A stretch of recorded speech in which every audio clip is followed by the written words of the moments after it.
So I just want to start this video off by saying making mistakes is fine. It's part of the process. Get out there and make mistakes. I make mistakes all the time and I'll continue to make mistakes. But in my free time, when I'm not actually talking to people, I like to work on those mistakes. So I'm going to give y'all some mistakes that I've made and other people have made, and it could help you. Number one, otro, otra. That's all you need to say. You do not need to say un otro. You don't need to say dame una otra cerveza. No. Otra canción, otra cerveza, otro, otra. That's it. That's it. All right. Number two, this is a little bit of a higher level thing, but I mean, it's good to know and it's good to start doing from the beginning. But E turns to E if there's another E sound following it. O turns to U if there's another O sound following it. For example, I wouldn't say hablo español y inglés because it's a cacophony. You feel me? So I say hablo español e inglés. I don't say uno o otro. It's uno u otra. Otro. Una u otra. Right? So, I see a lot of people make that mistake, but if you didn't grow up speaking Spanish, that one's kind of tough. Someone has to probably teach you that. You probably won't catch it.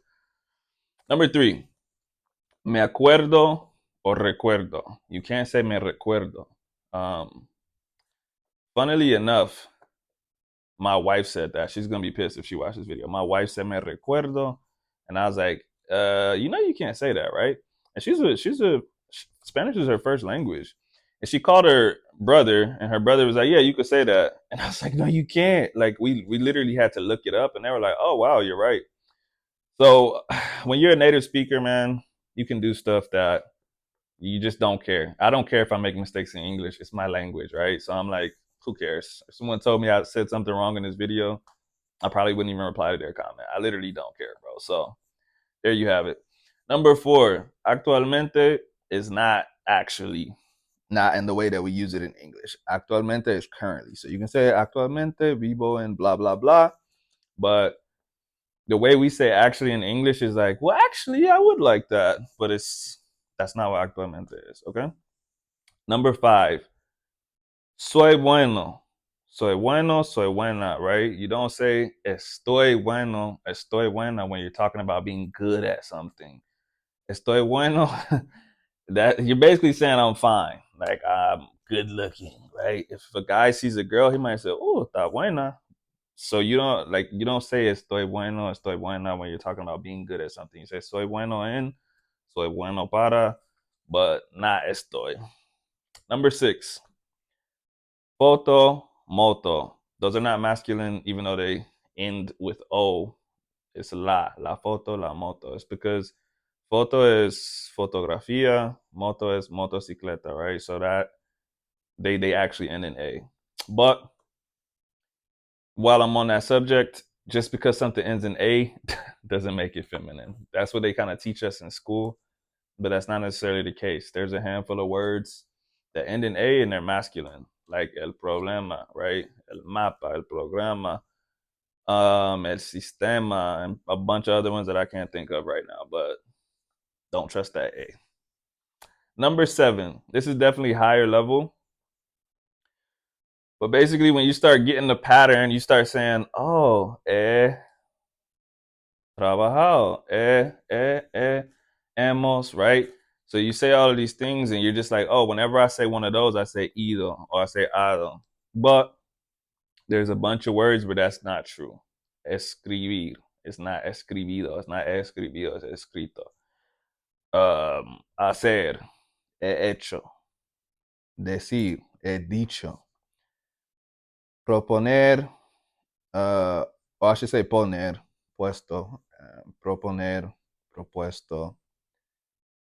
And while I'm on that subject, there's a handful of words that are different. So andar, I made the mistake one day of saying ande, but it's anduve, right? Anduviste.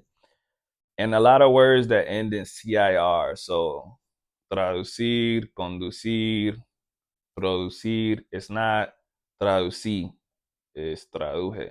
It's not conducí, it's conduje. Reduje. produje, right? So those are mistakes.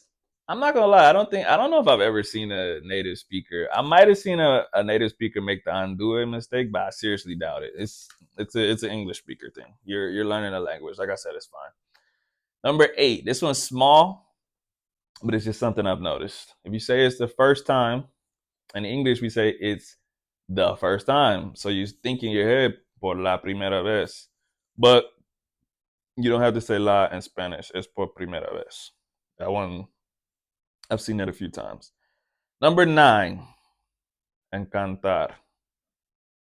You don't need to say me encanta mucho. Encantar is already an intensified version of gustar, right? So me gusta mucho, me encanta. It's the same thing with like amar, odiar, detestar. They're intensified versions of another word. So in English, it sounds okay to say like I love you a lot. I love you so much. But you don't say me encanta mucho. You don't say te amo mucho. You hear people say te quiero mucho. You see TQM, a little abbreviation. You're not going to hear someone say te amo mucho. So there's that. And the last thing, this one's small, but it's a giveaway. The Spanish D is not like the English D. You hear how far back my tongue is? Like D, that is an English D. The Spanish D is more like a TH. They don't say nada. They say nada. Your tongue kind of goes in between your teeth. It's hard to explain. I'm not a professional linguist. Maybe a linguist will comment and be like, that phenomenon is this. Let me explain it. And I hope you do that so that someone can read it and understand it better. But just know that the Spanish D is closer to a TH in our language than it is our D, because our D is way back here. So yep, that's all 10. I could probably do like 30 more of these because I've made so many mistakes talking. Um, so if y'all ever want a part 2, part 3, part 4, all you gotta do is comment and let me know. Besides that, yeah, like I said, don't get bogged down by these mistakes either. You still need to get out there and talk. What I like to do is I have like a trusted circle of highly educated Spanish friends. I got 3 or 4 people that I consult with all the time. And I'm like, hey, am I saying this wrong? Is this correct? Because I saw someone say this, and they'll tell me like, no, that's not correct. You're saying it wrong, or you're saying it right. That person's a native speaker, but they're wrong. I don't get caught up in the rest of the internet or anybody else in the world telling me that I'm making mistakes, because it really doesn't matter. As long as you're communicating, you're communicating your best, that's what you need to be doing. It will improve over time if you keep trying to improve it. So I personally, in English or Spanish, I don't give unsolicited advice. I don't correct people when they're talking. If I understood what you were saying, I won't correct it. Now, if I think that your message is being misconstrued, I might tell you like, hey, I think I know what you're saying, but this word means this. So someone else might not know what you're talking about. I will do something like that just because I want to stop you from miscommunicating yourself. But if you just say something wrong or you don't pronounce it perfectly out and I understand what you're saying, I'm not going to correct you. Because like I said, it's a process. It takes time. It's hard, bro. It's uncomfortable. I don't know why people want to make it more uncomfortable for people. Everyone's like giving people unsolicited advice on the internet. Like, bro, just leave people alone. They're gonna figure it out. But anyways, I'm just rambling now. Like I said, if you ever want a certain type of video from me, let me know. I work from home and I've been a little bit bored lately. My life is a little quiet right now. I have a lot more time than I usually do, which is why y'all seen me make like 3 videos this month. So, hey, just let me know. Other than that, see y'all the next time. Peace.